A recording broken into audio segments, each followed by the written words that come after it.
where my life was not in a good place. My marriage fell apart. I was addicted to gambling. I was addicted to cigarettes. I used to drink. I used to swear a lot. I used to do a lot of wrong things. I was in sexual immorality. But listen, I can tell you by experience that those things only lead you down a dark hole of depression and destruction. But I want to say to you today, it was one encounter with Jesus, one encounter with the Lord, and the Lord began to change everything in my life.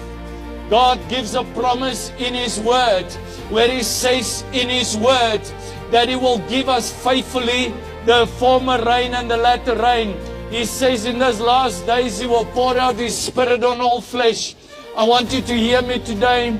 If you will come to Jesus and He meets you right where you are, I don't know what your past look like, your present or your future look like, but I don't know what abuse you might have had. I don't know in what household you might have grown up. I don't know what negative words was spoken over your life. I don't know in what trouble you might be in right now. I don't know what mountain might be in front of you today. But I want to encourage you today that Jesus meets you right where you are. Jesus will deliver you from that bondage. Jesus will make His light shine in every area in your life where the enemy holds you